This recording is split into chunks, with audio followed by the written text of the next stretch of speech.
He's joined us on the line. Honorable MP for Ningo Pram Pram and newly re-elected MP. Congratulations and welcome to Eyewitness News. Thank you, Mario. I'm grateful and good evening to our listeners. Talk to us about Ablekuma North. You were in the thick of affairs.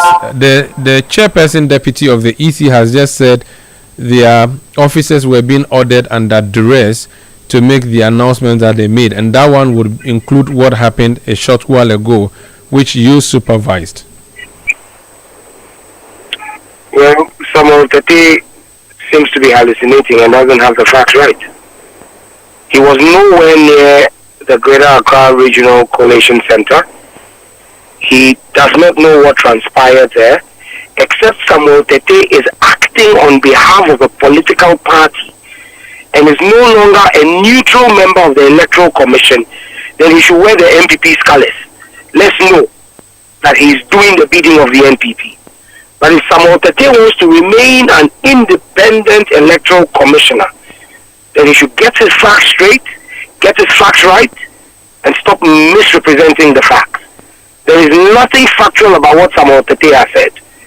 You can call the EC officers and find out from them who was under duress or who had a gun put to their head to declare results. Samuel Tettey, the days of him pandering to the NPP without any consequence are over. Clearly over. He either does his job objectively and independently, or we will call him out and hold him to account for it. Because the comments I heard you play from him are grossly irresponsible and unbecoming of an independent electoral commissioner. How is this unbecoming of an EC chairperson when he said that despite the presence of the police, their staff felt intimidated and everything they did there may not have been of their own volition? And what we saw in the video yesterday and today shows that these people were acting under duress, at least, even though they may not have been physically touched. The fact that they were taking orders from persons like yourself, for instance, he was asked yesterday to return to hold Sadiq, the winner for Okaiko Central, and declare him winner. A similar thing is happening now. And the EC at the national level is saying, wait a minute, this is not right, so suspend everything until there's calm. Do you not think that that is a fair point? There is no fairness in there. This morning, we got there after we had suspended yesterday at almost 9 p.m. We get there this morning, and we are told that Jean Mensa has given a directive that the whole process should be put on hold. It came as a shock to both the NDC and the MPP. Your reporters were there, Fred Oho was there. He interviewed the MPP. The MPP made it clear they were prepared to continue. We said we were prepared to continue. In fact, it came to our knowledge that the directive that Samuel Tettey is referring to from Jean Mensa was as a result of a claim or a report that had been made by the Greater Accra EC director that she was kidnapped yesterday. And the police commander of Greater Accra was present today and said, look, nothing of that sort happened yesterday. Nobody was kidnapped yesterday. She, as the regional director, did not have to engage in any activity. The regional director does not declare the results for a constituency. Let's get that clear. Jean Mensa herself is not the returning officer when it comes to any constituency election. Jean Mensa is the returning officer for the presidential election. When it comes to the parliamentary election, even the district or regional director of elections has no role to play. There is a constituency returning officer. It is that person who is the returning officer. Yesterday, in the case of Baba Sadiq and Patrick Boama, Mr. Degenu was the returning officer. Mr. Degenu has not complained to anybody that he was under duress. Today, you have Mr. Opon, who was the returning officer for Ablekuma North. He has not complained to anybody. In fact, he told the regional commander to my hearing that he would declare the results today. When the EC director came into the room around 4:30 or 5 p.m., she also made the point that we would declare the results today. Jean Mensa was the one who gave the green light for us to proceed. I spoke to Bosman Asari myself And he told me he was going to communicate with Jean Mensah and the other commissioners and get back to us.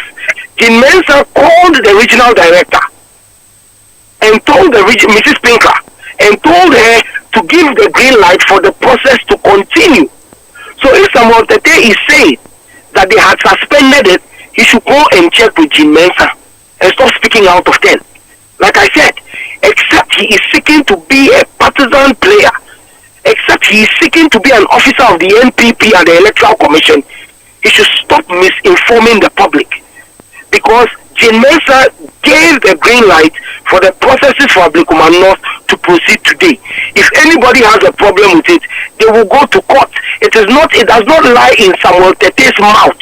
Samuel Tettey does not have any power by law to say that he is nullifying the results as declared by the returning officer at the constituency. He doesn't have that power.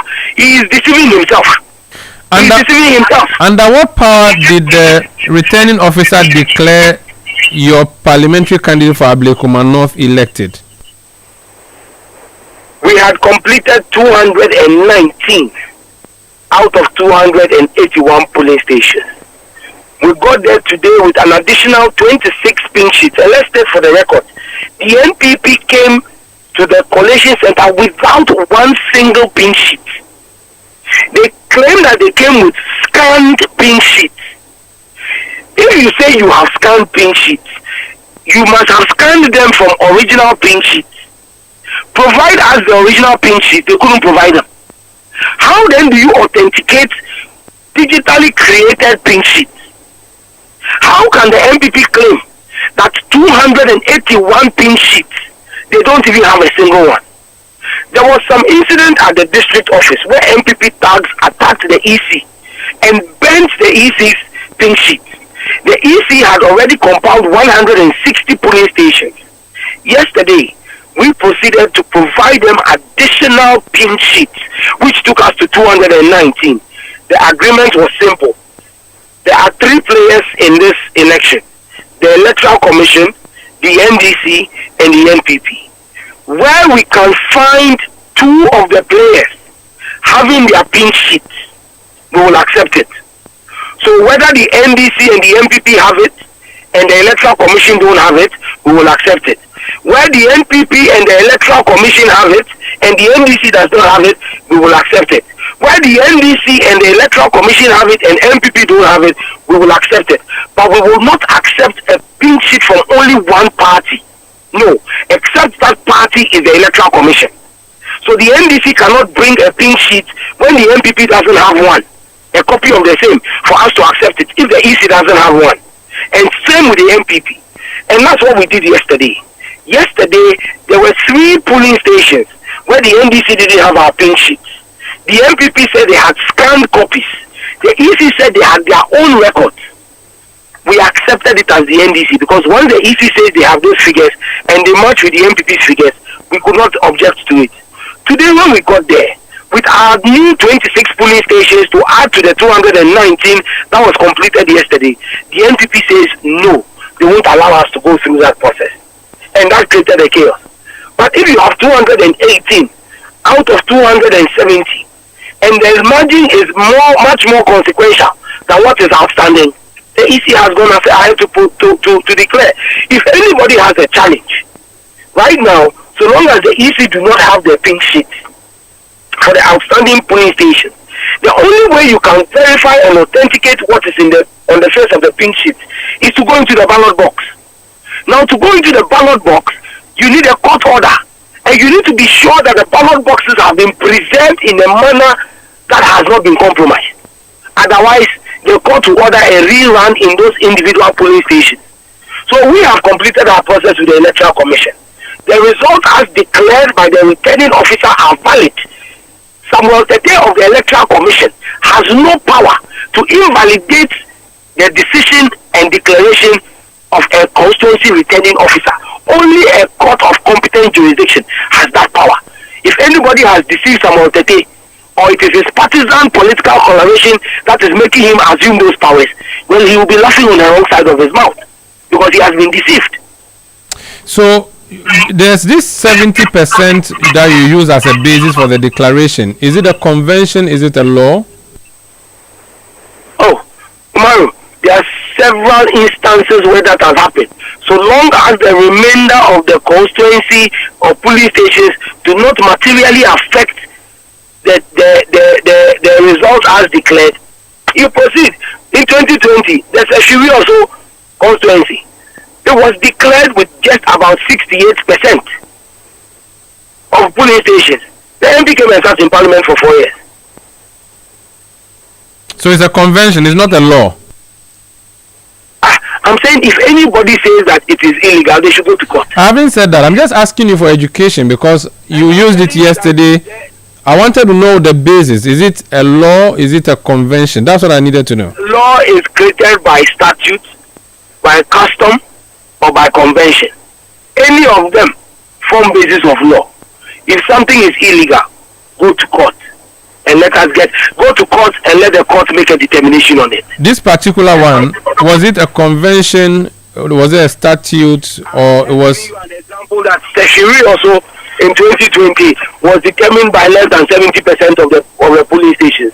The MP sat in court in Parliament for 4 years. It was legal at that time. So you are working.